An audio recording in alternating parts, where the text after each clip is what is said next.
She screamed for help, but no one could hear her. A Christian woman, alone in a freezing hospital room, doctors losing hope, nurses running for machines, and a life inside her slipping away. In that moment of unbearable pain, she thought it was her last breath, until a miracle happened, a miracle that whispered a single Arabic word into her heart.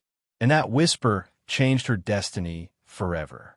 This is the unbelievable true story of how a pregnant Christian woman met a miracle that led her straight to Islam. The miracle that made her Muslim during delivery.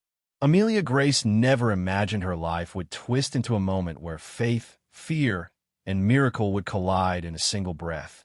Yet as the cold winds of December pushed through the stained glass windows of Mercy Hill Hospital, she felt her world collapsing under an unbearable weight.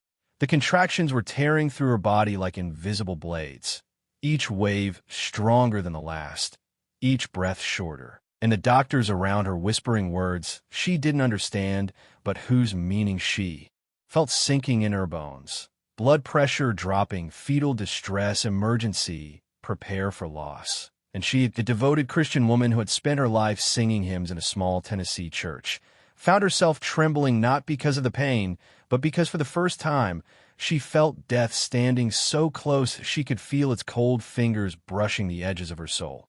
She clutched the bed sheets, sweat dripping down her temples, her mind screaming for God. Jesus, help me, please. Yet as minutes turned to an agonizing blur of needles, beeping monitors, and panicked faces, a terrifying silence filled her heart. A silence so heavy it felt like abandonment, and the terror of losing her first child swallowed her whole, making her cry out not in pain, but in heartbreak as the memory of her mother's voice echoed in her mind. God never leaves his servants, but sometimes you must call him by the name he taught the world from the beginning.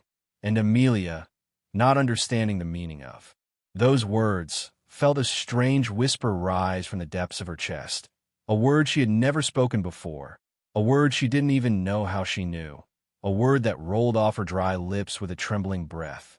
Allah, please. And the moment the word escaped her mouth, the room strangely shifted, as if time itself paused for a heartbeat. The lights flickering softly, the chaotic noise of nurses suddenly fading to a muffled hum, and a calmness descended on her chest like a warm hand pressing gently over her heart. The chief doctor, Dr. Harrison, frowned at the monitors suddenly stabilizing by themselves, the baby's heartbeat growing clearer, stronger, steadier. And he muttered, "That's impossible. What just happened?"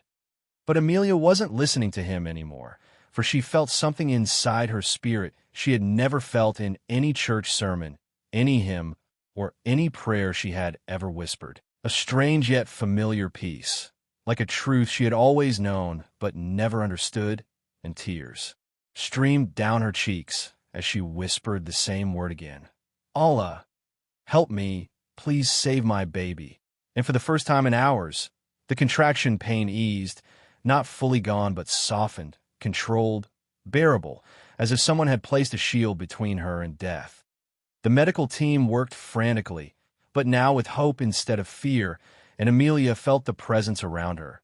Not a hallucination, not a dream, but a powerful gentleness enveloping her, as though the room was filled with unseen angels guiding every hand, every movement, every heartbeat. The delivery continued for another hour, long and exhausting. Yet every time her breath weakened, every time the pain rose, the same word came to her lips without thought. Allah, Allah.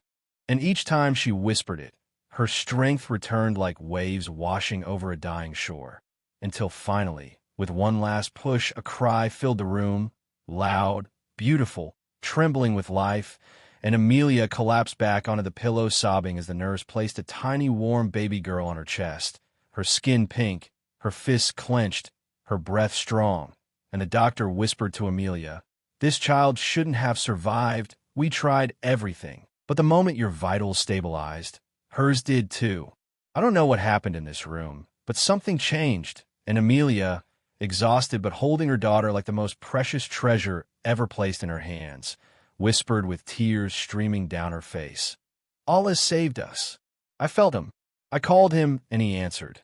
And though Dr. Harrison dismissed it as emotional confusion, Amelia knew in her bones that what she felt was real, more real than anything she had ever believed before. When she returned home days later, holding her newborn whom she named Miriam, without knowing why, the name simply settled in her heart like a divine choice. Amelia couldn't stop thinking about that whisper she heard in her soul during her darkest moment, and she found herself searching online late at night, typing Allah into the search bar, discovering verses from the Quran she had never heard before, verses about God being closer than the jugular vein, about him responding when his servants call upon him, about Miriam, the mother of Isa, being honored, purified, and lifted among all women. She read until sunrise, tears flowing as she realized the God she had called upon in desperation was not a different God from the one she had always believed in. He was the same creator, but now she understood him in his purest form. The next days became a whirlwind of learning, listening, questioning, and trembling at every truth she discovered, feeling her heart open like a flower long denied sunlight. Until one morning, as light poured through her window and her baby slept peacefully beside her, Amelia placed her hand over her heart and whispered the words that felt like they had been waiting inside her since the moment of her miracle. I bear witness that there is no God but Allah, and Muhammad is his final messenger. And the moment she said it, an overwhelming peace washed over her, deeper than anything she had ever felt in her years of church worship, as if her soul had finally come home.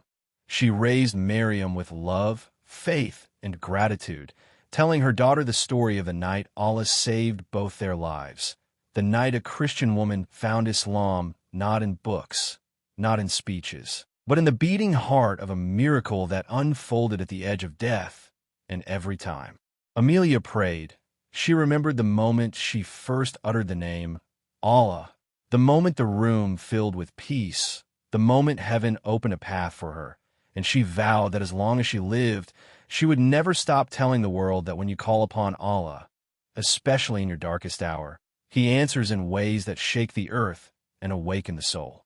If this story touched your heart, imagine how many people you can inspire by sharing it.